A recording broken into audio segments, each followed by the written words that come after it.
Okay, welcome to Rocky Rookie House. Um, I'm gonna talk about the 18 kilowatts Thermeloc boiler. I originally had 11 kilowatt Thermeloc boiler. I decided to go up to 18 kilowatt because the 11 kilowatt was not meeting the demand of the house. So the 11 kilowatt provides 30,000 BTU.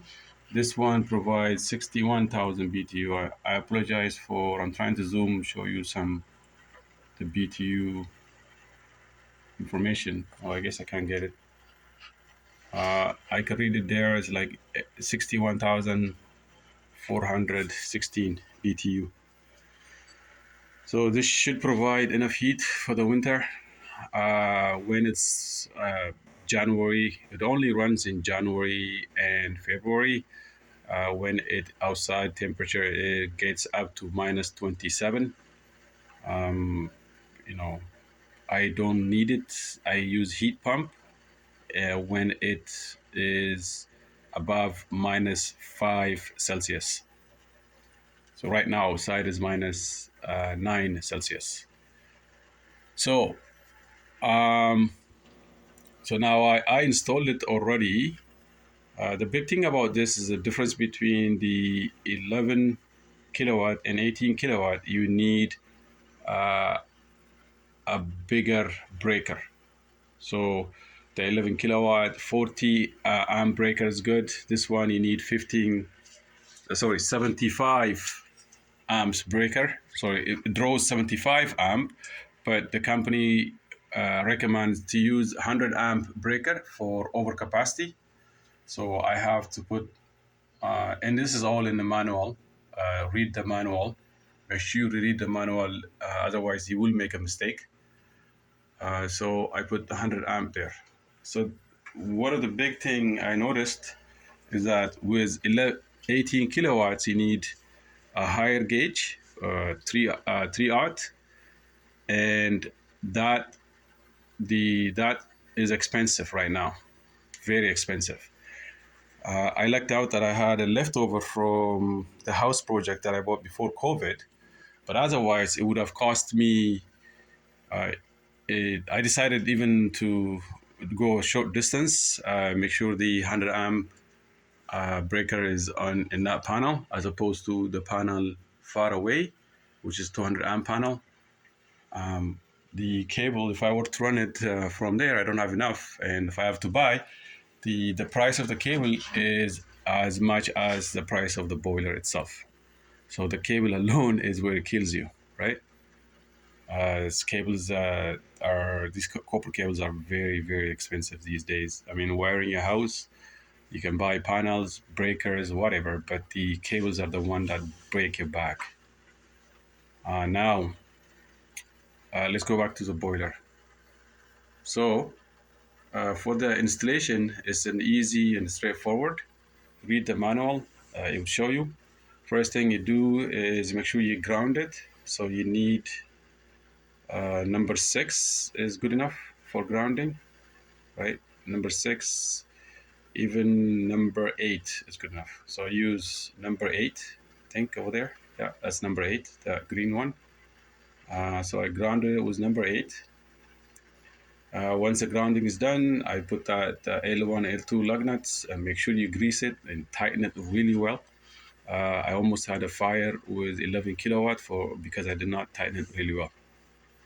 And after that, pretty much you run the cable for 15 amp for a suckling pump. It will come inside, you bring it inside, and then 15 amp from the breaker you supply power line. Make sure you also use the conduit for it, otherwise you fail the electrical code inspection. So and that's why I make sure I have that.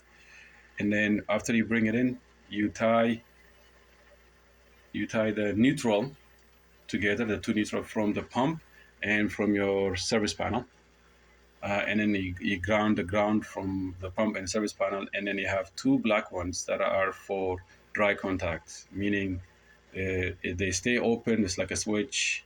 When there's no demand, when the machine is not running, it's not calling for fluid to go for heating. It will stay open, and it will shut off the pump, and it will close whenever it needs to turn on the pump. And straight, that's it. So then it wasn't working at the beginning.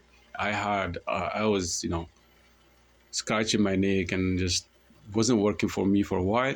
I finally figured out that I have to make sure, right? It depends how I use it. In my case, I use it to boil um, boil the liquid, the glycol in that tank, and keep it at 120 temperature. There are many applications. I mean, you could tie it to a thermostat and have it turn on when the thermostat calls for it. I mean, if you use thermostat, you have to run the thermostat to W and C, and so that's how you control it using thermostat. But in my case, I have to shorten W and C, otherwise this will not come on. So I have to keep it at 120. I mean, this thing is live right now. If I touch any of these things, I'll probably die. There's a 240 volt up to 100 amp power there. So I'm staying away from it. Now,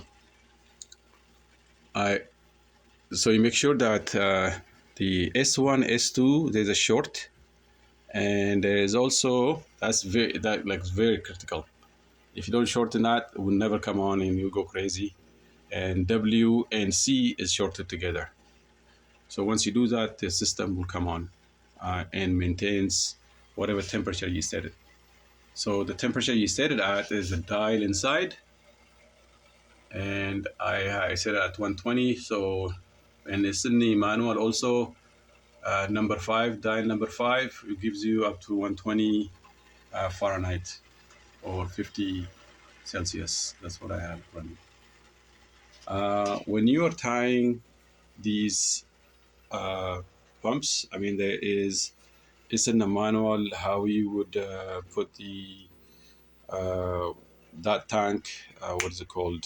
The expansion tank and the overflow.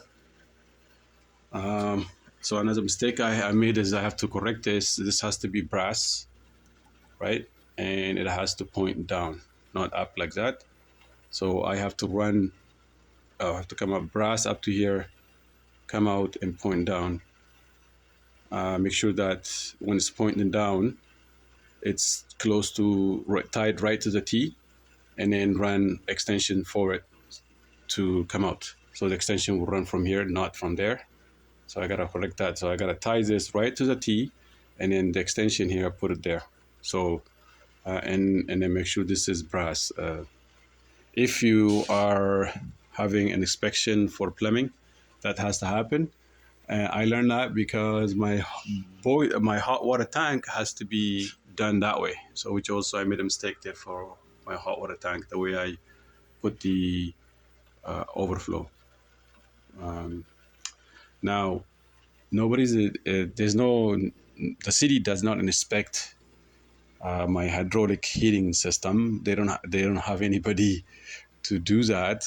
They don't understand it. They don't, this is a newer, barely anybody is implementing this. So I'm kind of lucked out. I can do whatever I want. And then when inspectors come, they know nothing about this and don't have anybody know anything about this. So as long as I make sure I have heat in the house, and that's the heat load is calculated by an HVAC person, then it's all good to go, right? So it's a good thing about using the hydraulic system.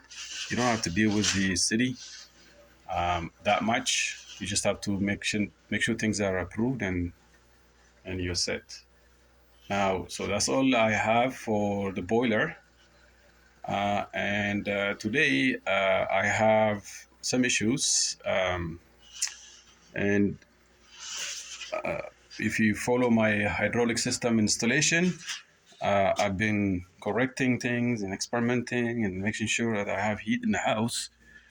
Now that I decided that I'm sending heat upstairs, I was not able, for a long time, I was not able to keep, when it was -9 outside Celsius, I wasn't able to keep the temperature up, be above 73. So I think I allowed more flow in the PEX, and I think it looks like that may have fixed it. But I'm gonna keep you posted.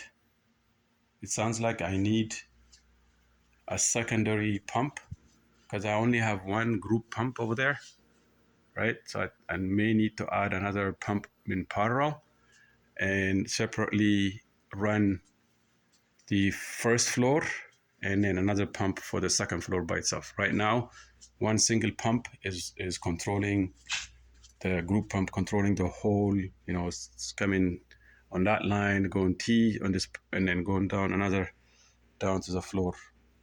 It's just one pump.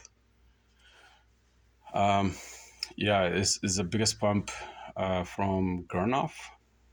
So I probably have to add another one like that and tie it to separate to the second floor. But I'll find out how it's gonna perform at -27. The last year, the lowest temperature got is -27 Celsius. So I'll try to figure out how it's gonna perform at when outside temperature is -27. Right now, outside temperature is -9. I wasn't able to keep it above 65 last year because the 11 kilowatts boiler that I had. So I had to change this to 18 kilowatts. It's performing okay, but it's not providing a lot of